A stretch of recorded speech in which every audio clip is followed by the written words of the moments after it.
shed, right? So if it's underneath your deck or if it's on your building or stuff like that, then it's an issue. But besides that, if you have some around your garden, it might pay to take a look at, they have a specific route that they follow to come in and out of their nest. As long as you're not standing right in it, they won't bother you. They'll go around you, they'll totally ignore you, and they'll just go around and take care of your garden and come in and do the security guard work in your garden, right?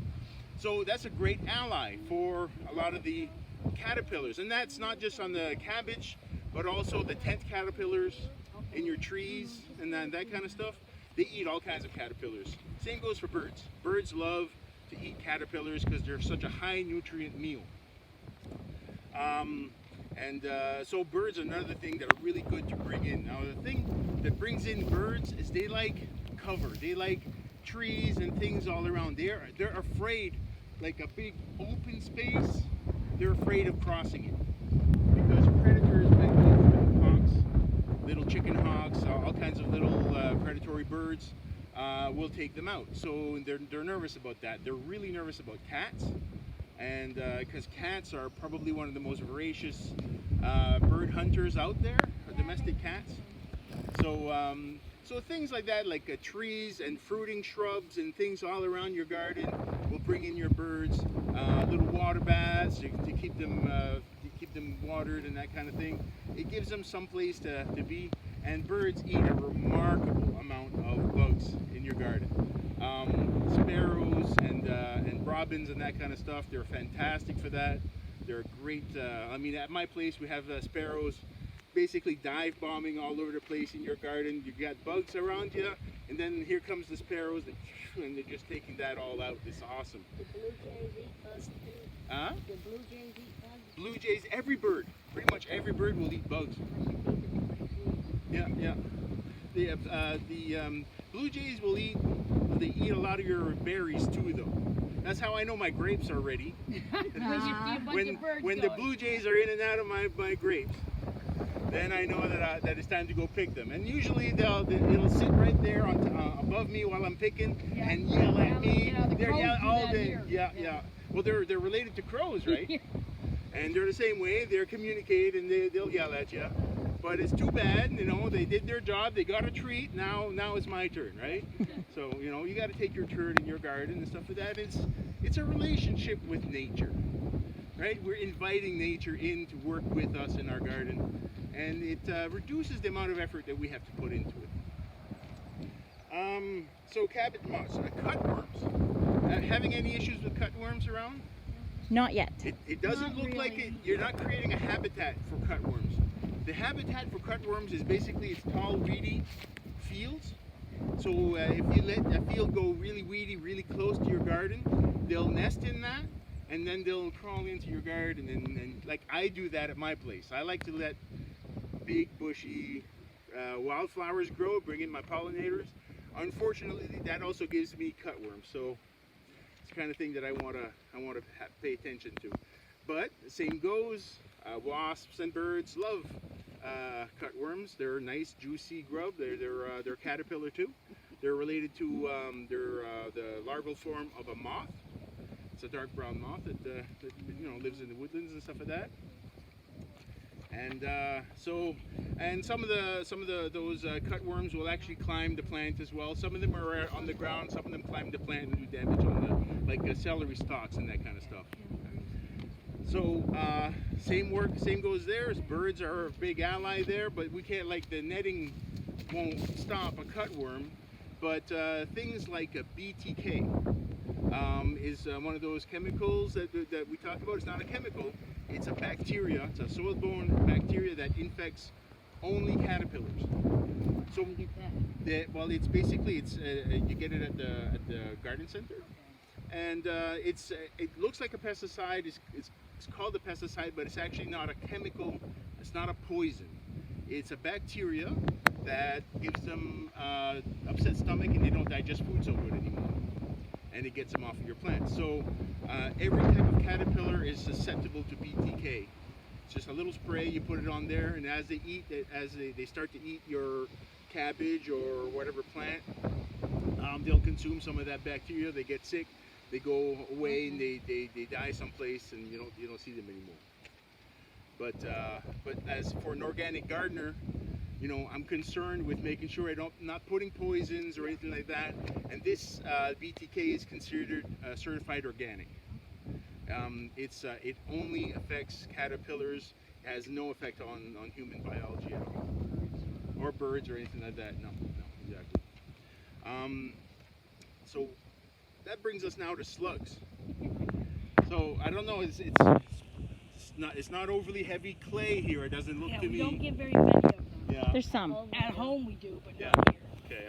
Where I garden, I'm in the bottom of a valley, Okay. so there's a lot of heavy clay in my valley.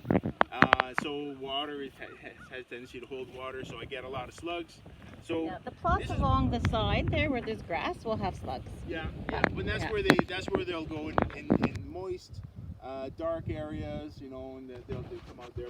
So what I usually will have slug traps. So this is my favorite model of slug trap. So I figured I'd bring it over to show. I'm sure if you don't mind. So I'll show you how this one works. Basically, it's just two containers that are identical, one inside the other. Okay. And I line them up, and we'll punch little holes with a drill to make my corners, to make windows that fit one another, that they line up. Like you can turn it and somewhat close the windows, but you want to line them up so the slug can get in there. All right. We keep the cap on the top here, and the inside piece we have holes like a strainer. Okay. So you put your beer, or you can take a mixture of flour, yeast, and sugar and water, and put it in the bottom of that if you want to save your beer. Like personally, I'd rather drink my beer than give it to the slugs. It's expensive. It's expensive, and it kind of bothers me that I have that much in common with a slug, and we both like beer. But it's one of those things. But the purpose of the strainer in here is the slugs will come in, they'll fall in the bottom of there, and when you want to dump them out, the liquid stays in the bottom of this. You dump these out, and you never have to touch a dirty, nasty, dead slug. All right, so it's less gross, right? You just top that over, tip it over, and put that back in there. Make sure the liquid is deeper than the surface of the.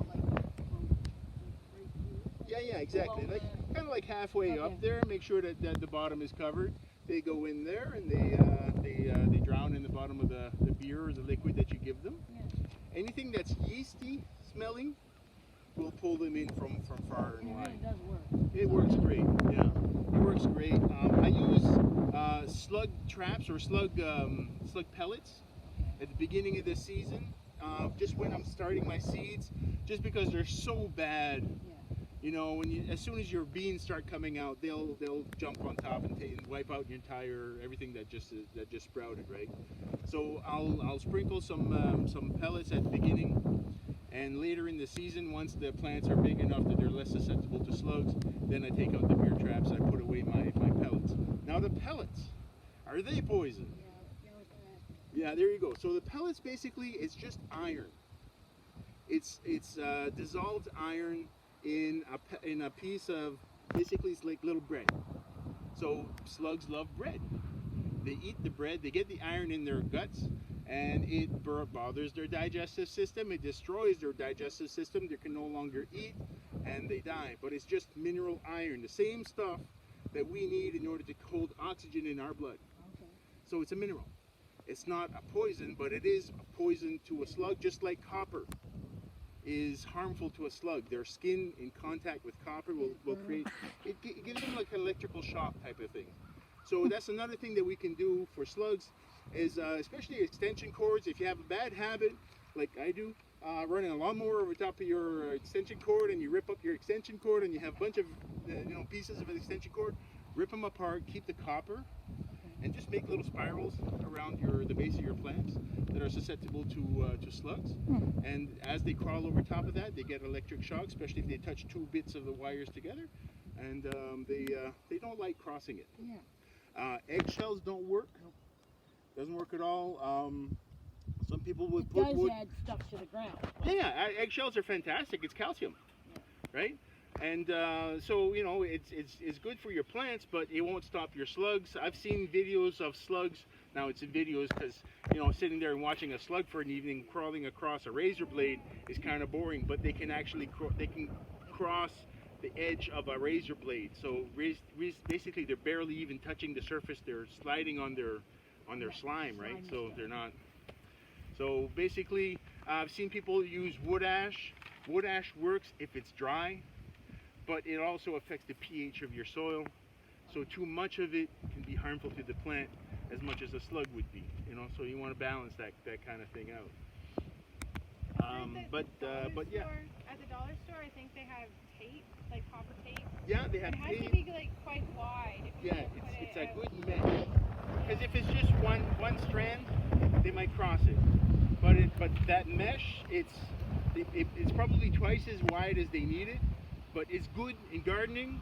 And every gardener should, this one of the values that we should have is to always hedge our bets, right? So if 1 inch will work, 2 inches will work twice as well, right? So same thing for planting. If you want to eat one tomato, you don't plant one tomato plant. You'll plant 3. Yeah. You'll plant one for the weather, one for the birds, and one for yourself. And to share. And the thing is that if you're not unlucky, you'll have a surplus that you can share. So we always, as gardeners, aim for surplus. That way we always have enough. And if things go well, we have plenty to share. And it creates a culture of generosity. Frugality is the engine of generosity. If we're frugal and we pay attention and we work towards creating, always hedging our bets, we'll have enough to share. So these are great to have lying around, and they're easier to clean. What's that? The bigger animals come and take them away. What's that?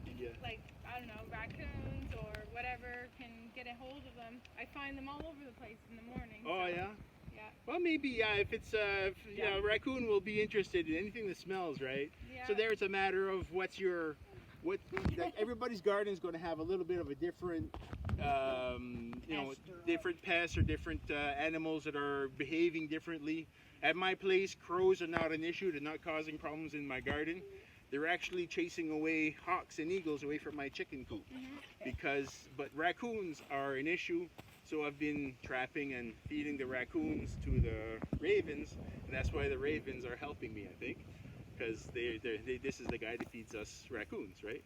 So ravens are remarkably intelligent. They recognize people. They know the difference between. They can tell the difference between individuals, and they recognize you. So nurturing a relationship with a crow and ravens, well, ravens in particular, is worthwhile. They're actually quite friendly in their own raucous kind of way. Yeah. They don't want to eat you, then it's fine. Well, that's it.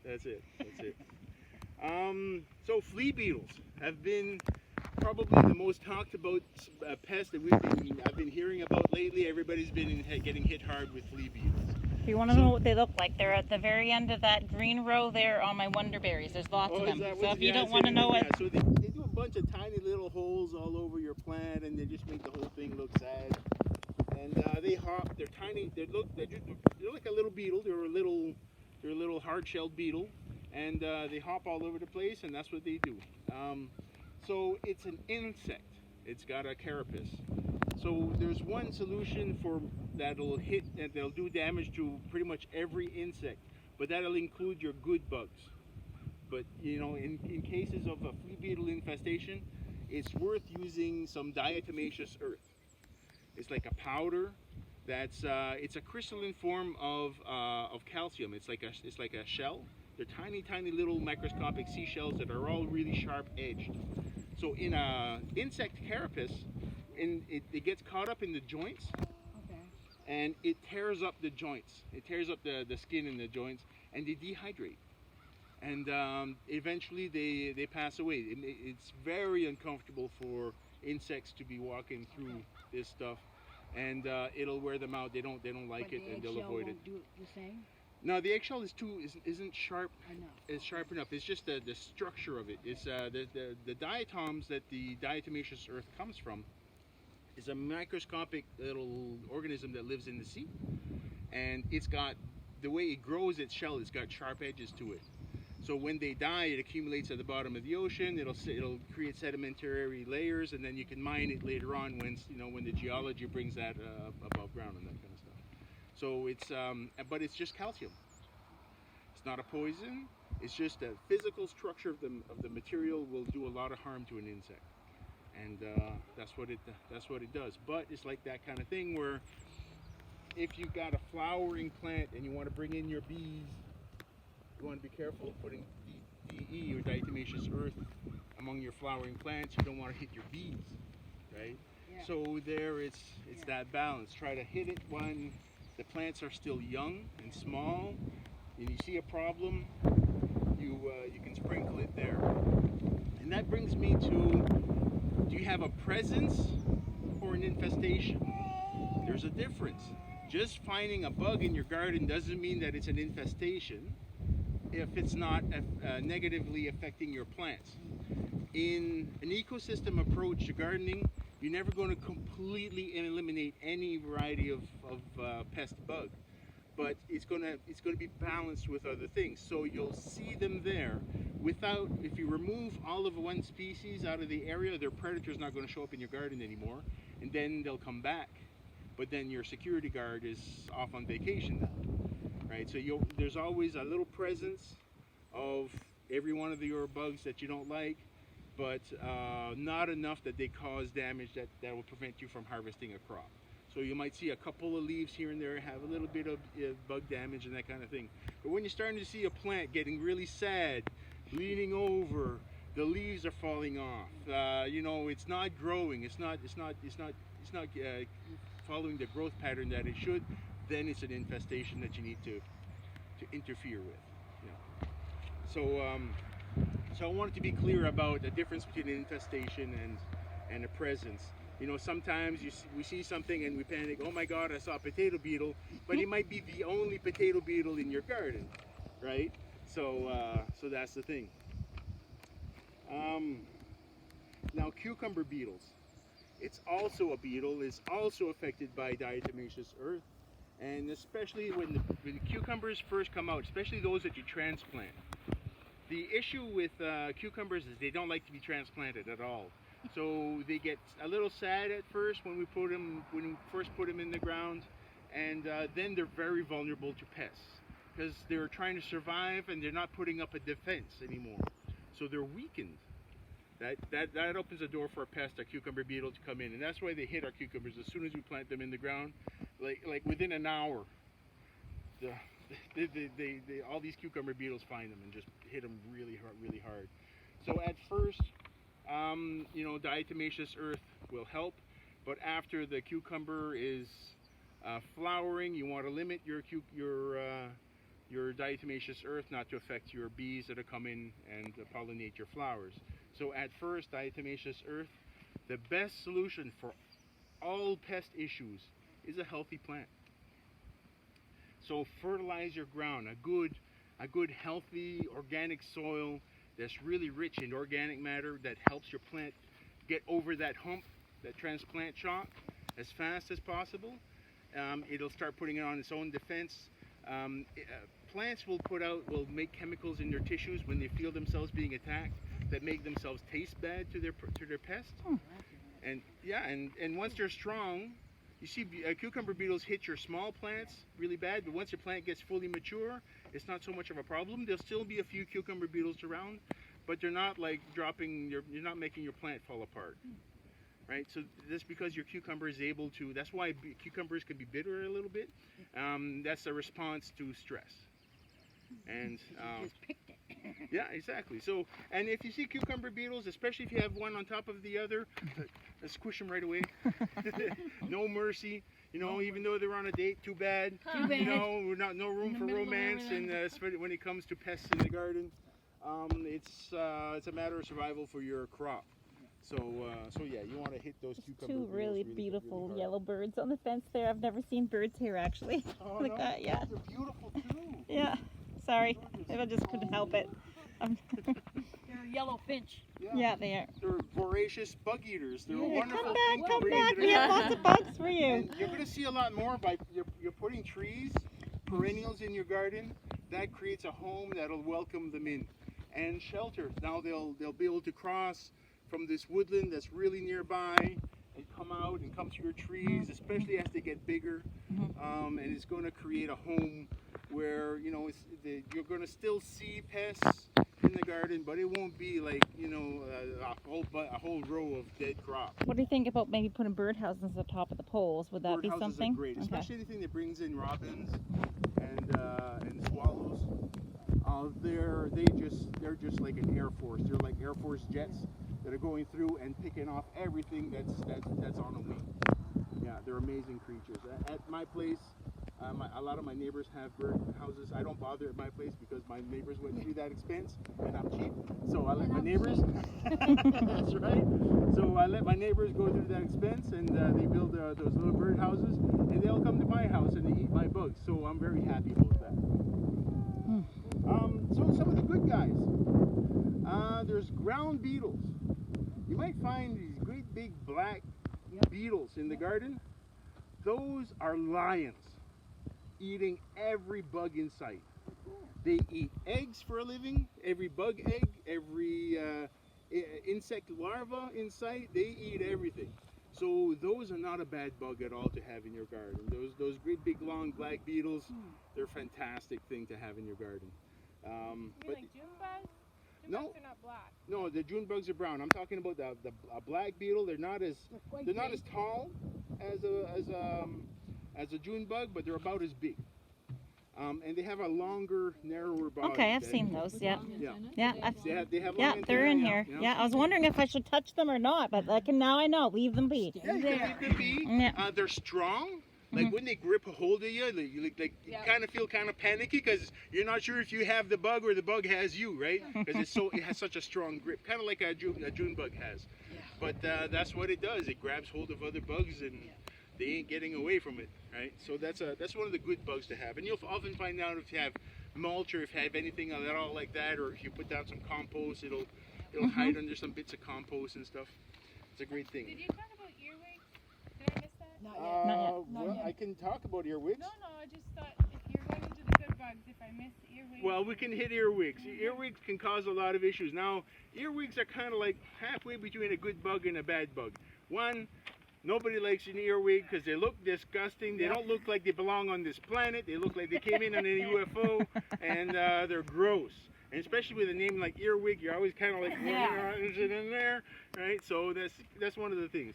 But they do eat a lot of insect eggs, and they're pretty voracious in that area. One of the controls you can do kind of like a slug trap, but instead of beer, you take a can of sardines that come in oil. Eat your sardines, leave the oily, rancid oil in there, and just lay it on the ground in an area that's being infested with earwigs. And they'll crawl in and drown in that, and you can dump it out when you're done and replace it in a couple of days with the next can, and that'll do it. Another thing is that earwigs like to live under things. They're a nighttime creature, so they'll hide. They hate light, so they'll hide under boards, under mulch, under stuff like that. So if you remove those things away from your garden, like here the ground is pretty clean, so they're not necessarily creating an environment here for earwigs. No, we haven't seen him here. Yeah, exactly. Like I use a lot of mulch. I have like good thick mulch. So sometimes you'll find some areas that has earwigs in there. But there's all kinds of other things that also eat the earwigs, and there's a balance there. I've never seen so many earwigs as this year, and I've got mulch, like the whole thing, no-till, and they've just come after the beets and carrots. Like as soon as they come up, like I've got 9 left. I feel like they forgot one, and I know that they could have been this big. Yeah, and it's frustrating, and they'll do some damage, and they do some good too. They're kind of one of those weird ones that are kind of in the middle. So if they're causing you issues, I would take some cans of sardines, or it doesn't just any old smaller flat container like that. It can be bacon grease you put in there. Anything that'll bring them in, and they can drown in it. Another bug we've had out here is kind of a brown shiny one on our corn. I can't remember the name of that bug. A brown shiny one on your corn. Oh, corn, yes. corn, I have a solution for your corn with the worms that go in and they eat your Yeah, there's your worms, silk. and then there's, I wish I remembered the name of them, but they're kind of got like a shine to them. Yeah, they'll lay eggs and then the caterpillars okay. will eat your the silk right off. The silk falls off, and then you don't have a good proper pollination of your corn, and then you only have a partially developed piece Yes, that's my problem. of corn. Olive oil. Oh. On a dropper, just drop a couple of drops of olive oil on the silk. As soon as the silk starts to come out, they can't breathe in there. It creates an environment, like if there are bugs in your corn, as soon as you drop some drops in there, you just watch them running right out of there. Wow. So I keep a little dropper of olive oil and just bloop, bloop, bloop, for every ear of corn that you got, and you'll have a nice clean crop of corn. Okay. So so we covered the. So now ladybugs. Everybody knows about ladybugs. Mm-hmm. You know, they're a voracious aphid eater. Their young look like tiny little crocodiles, little black crocodiles with red spots on them. They're fantastic for aphids. Ants will farm aphids. So you'll often find an aphid infestation on the tips of plants and a whole bunch of black ants running up and down, and they're kind of looking at you, and if you get too close, they're kind of warning you off. Well, it's because the aphids, when they eat the sap, they create this sugary poop that the ants just love to eat. So for them, it gives them a nice green treat, so they love aphids and they work together. Ants have figured out agriculture just as well as we have. Ants will, you know, they'll make compost and they'll grow fungus in their ant hills and stuff, and they'll eat off of that, and you know, they're remarkable creatures. Ants. Do you want them in your garden or not in your garden? It depends if they're causing I a have problem. mine in my garden at home. Yeah, I've got lots of ant hills in my garden. I've never seen a problem with them. They never really did any damage, really. They're kind of like, they're going around. Ants are voracious predators, too. They eat a lot of bugs. You know, you'll see ants walking by with parts of a butterfly. You know, that's what ants do. They clean things up. So, you know, the only time that I really have an issue is when they're farming aphids. If I see ants on a plant, I'll pay attention, look closely. You might find some aphids in there, and that's the issue. You get rid of the aphids, the ants will go someplace else. You know? So ants are one of those iffy in betweens. Sometimes they do problems. More often than not, they're farming aphids, and that's where your issue is. Assassin bugs. Now this is a good bug. Assassin bugs are basically, they're like a beetle, but they have a distinctively like a long narrow head, and as their name suggests, they kill everything and they eat it. Right? So they're a fantastic aid in your garden. If you see an assassin bug, it's not a problem. It's a hero in your garden, worth having. Spined soldier bug. We've all seen stink bugs, right? They're kind of shaped like a shield, and they have wide shoulders. Stink bugs have round shoulders. Assassin bugs look just the same, except they have pointy shoulders. Okay. So if they have spikes on their shoulders, they're a good guy. They have a thicker proboscis. The piece of their mouth is kind of look like a big straw, and they stick that thing into other bugs, and then they suck them dry. They're vampires. They'll eat them from the inside out. People too, then? I keep finding them in my house. Put them in your garden. They don't bite people, as far as I know. But they you know, if they're but stink bugs, they do the same thing, but to a plant. And do they look like a squash bug, like the ones that, not the cucumber beetles, but the ones that actually go after the squash vegetable? They kind of look similar, yeah. They have a similar look to them. Because I've been squishing them in the house because I think that they're squash bugs that I saw at the very end of last year. But then I'm like, how did you get here? You didn't come here this time last year. Yeah. Who knows? Sometimes they find little corners, and sometimes it might sit. If you bring in a plant from outside, they might be in there. They might have eggs. Yeah, who knows? I know I bring in my peppers in the fall. I did that. To yeah, exactly. And you can keep your peppers growing and produce a pepper in the middle of February, January, February, right? So you know it's worth bringing them in, but sometimes you get some bugs that come along. Well, with mine were, I brought a lot in. They were just the aphids. Just how do you deal with that? Keep when. Aphids, some chemical or some kitchen remedies for aphids and bugs of all kinds. The hottest pepper you can find, habanero and hotter. Okay, grab some of that, put it in the blender with some a little bit of dish soap and some water, and So you just spray them up. you kind of what do you do? Put it through a blender, your pepper, or I put the I pepper have through a some blender African and, bird eye, with which the- are pretty well, hot. I'll put the soap in after. I'm not going to soap up the water with the blender because then it just right. But you just blend it all up. Make sure it's nice and rendered very fine in your water. Add some soap after. Strain it out so you don't have particles, and then just pour it in a sprayer. Hot sauce. The hot sauce, yeah, it would if it's like you can buy some hot sauces that are like crazy, like 9 million Scoville and up. The hotter the better. The hotter the better. Will that work with the flea beetle as well? It'll hit the flea beetles. Oh, good. Any insects. And the soap is the trick to bring it into them. Insects breathe through holes along the carapace, all along their thorax. So if you spray it with soap, the soap will bring all of that hot, spicy stuff right into every part of them that breathes. Is there a particular soap that you recommend? I had sprayed some soap last year that burned my leaves, so I'm not sure if. I hear Dawn is I would avoid insecticidal soaps. Oh, okay, maybe that's. Dawn is good. Dawn I do is think good. Dawn, Yeah, okay. gentle soaps. The gentler the soaps, like Okay. you can even use like hand soaps and stuff like that are really meant for gentle. Anything that says gentle on your hands or baby soap. Yeah, anything Probably like not that. like antibacterial soap.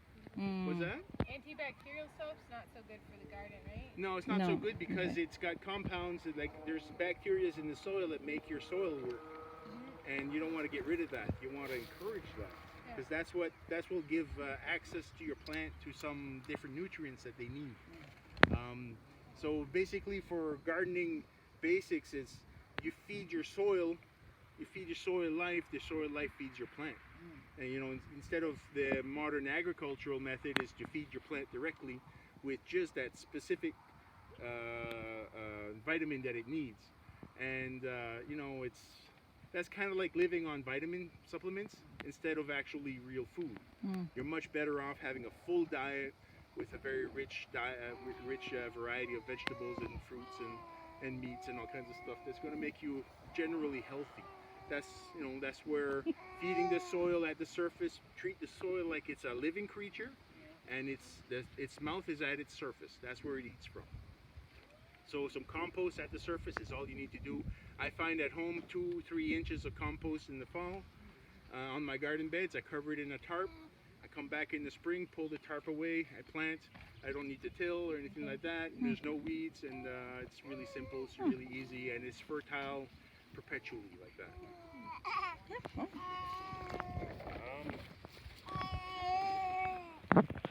And we talked about wasps a while ago.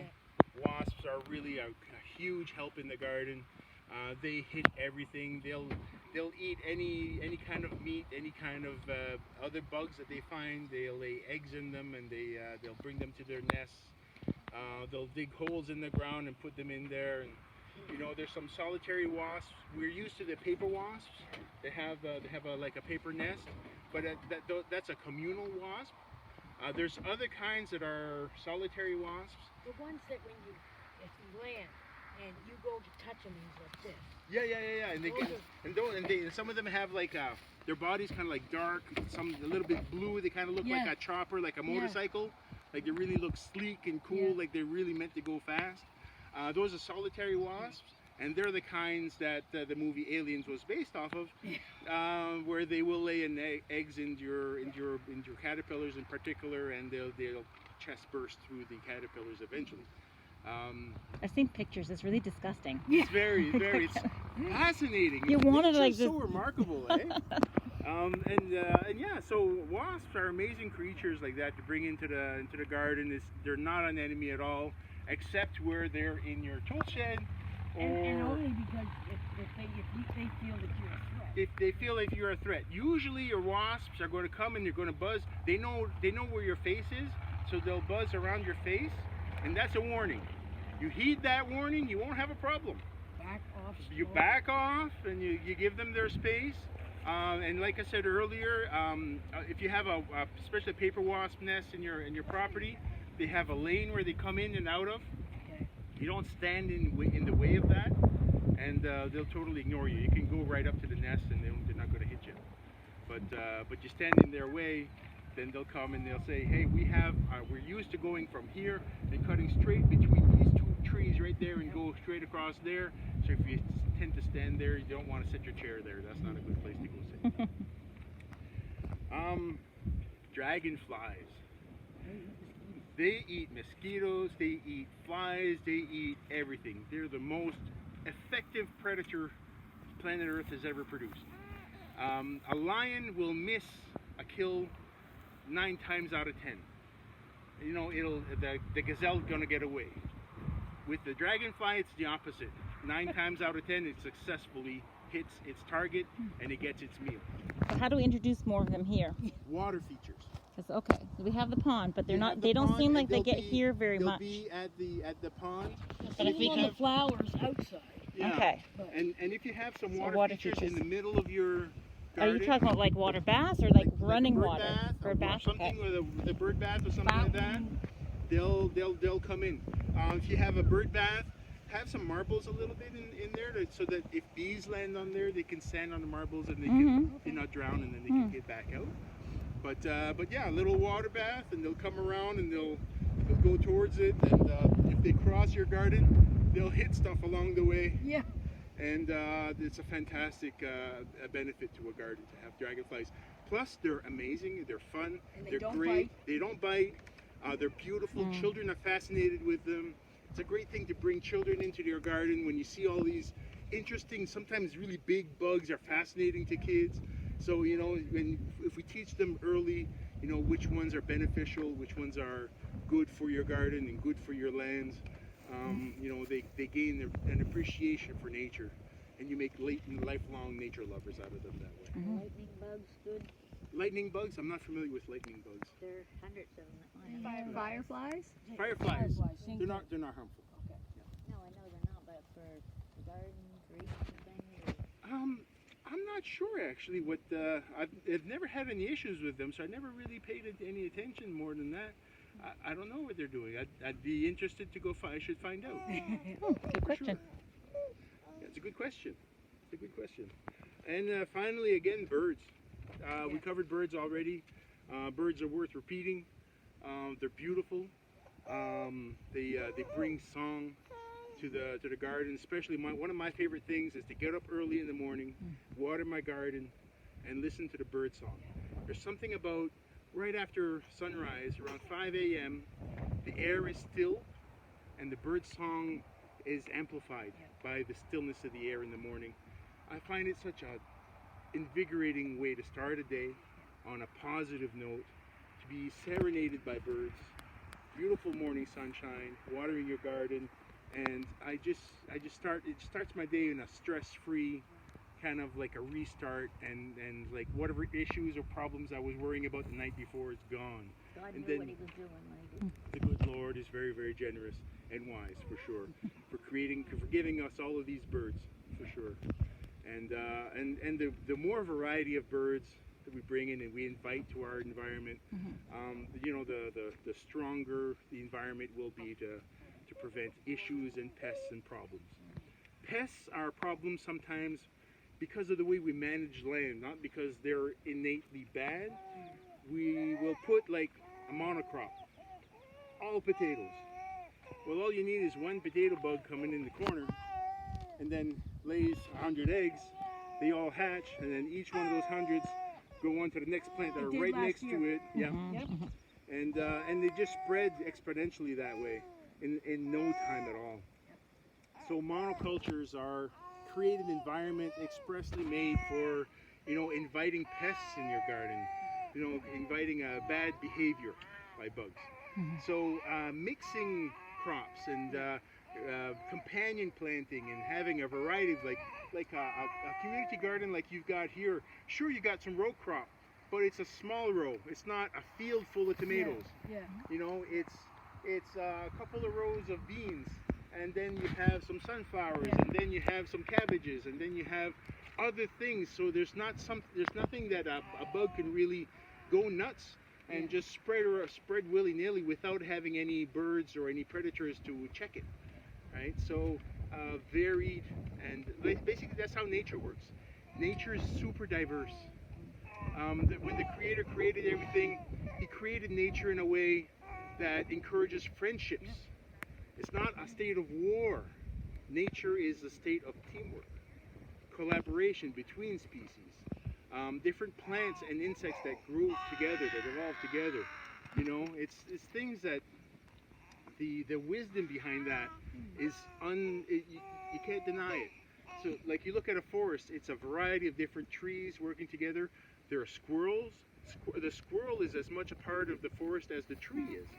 What's a squirrel without the tree, right? You know, a squirrel in the middle of a field doesn't know what to do. It's lost. It's not its environment. You know, so the squirrels and the trees grew together. They evolved together. They worked together to spread the forest. Birds come in. They eat berries. They'll sit on the edge of a forest, wondering if the hawk or an owl is going to catch it. And while it's waiting, it'll drop a couple of those seeds that it just ate from the fruit. And then next thing you know, you have fruit trees growing on the edge of your forest, expanding the edge of the forest. And that's how forests grow. The bird is part of the forest. Is the mobile part of the forest. All things work together in teamwork and collaboration. You know, and that's where like I use gardening and nature like that as an example for teamwork and stuff inside a company. Like we do teamwork, we do work projects together, team building. You know, and it's not everybody has the same skill set. Everybody's the same. You want a diversity of people with a diversity of backgrounds and perspectives, so that if there's a problem that befuddles me, somebody has a different perspective from me might see the solution that I can't see because they're so different from me. You know, so it's valuable to have a diverse and a variety of different perspectives. Same goes in your garden, a variety and a diversity of plants and animals and stuff all together creates an environment that's balanced. And that balances you when you go into your garden, you work in your garden. That has an impact on you, and you feel that, and it becomes a part of your worldview. And that's why I find that working with gardeners are among the most generous, loving people. They're caring, you know. Exactly. It's like for me, my job is like the best job I've ever had up to now, because I work with such wonderful people. You know, so I've worked in business environment, and sometimes that can be a little cutthroat, because in business it pays to be a little hard line. But in gardening, it's not like that. It's working together. It's collaborating with, helping one another out. You know, where one person has a problem, we can share it with somebody else, and maybe they might know of a solution that we've never tried. You know, we share that with each other, and everybody. You know, a rising tide lifts all boats. You know, gardening just creates an environment where everybody shares knowledge and increases each other's knowledge, and creates a community of resilient gardeners. Because it's like a dying breed, and COVID sort of woke it up. It did. It really made us sit back and react. It gave us the time To wake to realize and to really think things through, and reevaluate some of our priorities. I'm on committees with a variety of different entrepreneurs. I was talking to the owner of Bessie's Seeds, and he was telling me that last year his business increased 400%. Yes. Yeah. Every store in Moncton was out of everything. Out of everything. Everything is out of stock before you can even bring it in. For them, they increased 400% their production, and they're still expecting another 200% increase this year, on top of last year. You know what I mean? It's an 800% increase from 2018. You know, and that's not just Bessie's Seeds. That's the industry for gardening. It's just the reach, and people just reevaluated. Look, we want good tasting food that's healthy, that'll make our children grow strong and resilient. And plus, price of everything is going up like crazy. You know, all the commodities that we have is becoming harder and harder to afford to buy a piece of broccoli when they're going to sell one head of broccoli for $17. You know what I mean? It's like, it's rough. But if you grow your own food, that liberates a lot of budgets, especially for people who are struggling, that are having issues with buying the necessities. Suddenly you have that extra, maybe your grocery bill might go down 50%. You might be able to buy some beef that week. You know what I mean? You might be able to buy the pair of pants that your kids needs to go to school, right? Or you know, it might be you know, hitting that electric bill, you know, and bringing it down to zero that month. You know, for some families, it's an important part of a good balanced budget for the household. And you know, growing food for collectively, like the collective efforts like we're doing here, you know, it takes the edge off as well of soup kitchens, community and food banks and that kind of stuff, where fresh foods are in very short supply. It's the one comment that I'm getting from every food bank that I talk to. You know, they get poor quality foods, cans that are expired stuff, cans that are bent, that technically you shouldn't eat it. If it's damaged, it might have gone bad. You know, but that's what is given to food banks, and you know, and they need it. They need that food. But if we can provide more fresh vegetables, things that's not in a plastic bag, you know, something that you can peel and cook at home. And give folks access to the high nutrient foods that are going to make everybody healthy, and be able to overcome the issues and the financial problems they might be going through during that time. You know, by eating poor foods is not going to help them overcome their problems. You know, I've been in a situation. I grew up in Kent County, it's a very poor region. I grew up food insecure. We didn't have everything that we needed all the time. I've known what it is to be hungry. I don't look like it anymore. Not anymore. I don't like to miss meals very much, but you know, that's part of it, and right? Probably because That's part of why you're passionate about what you're doing now. Exactly. Like when we were having a hard time, my grandmother and grandfather had a big farm. They had food. So family members would garden. They'd bring us a bag full of groceries. Mom and Dad were embarrassed to receive it, but we needed it. And in the end, it helped us overcome some of those issues. We re-educated ourselves. We worked really hard. We pulled ourselves out of poverty because we had family members over there helping us. We had generous gardeners who looked out for us. You know, so that's one of the reasons my formative years have learned one thing: is that gardeners are the heroes of the poor. Gardeners are the heroes of health and wellness, mental health and physical health in our culture. And this is universal in every culture in the world. There are gardeners, and that's one thing that we all share in common. So it's one of those common threads that we can use to make friends with anybody, no matter where they're from. Where did God put the first two people? Exactly, in the garden. Exactly, and that's kind of what I call my garden. The garden of eat in. Eat. So yeah, so that's my thing. So Great. So my whole thing is about, you know, just being in harmony with nature and finding the nature in human nature that's also part of the nature outside. You know, we're all from the same source. This is the way the Creator created us and the world we live in. You know, it's to find that harmony and not to forget, you know, where we come from and where we're going. Thank you so much. That was a very excellent presentation. Thank you. Yeah, thank you. So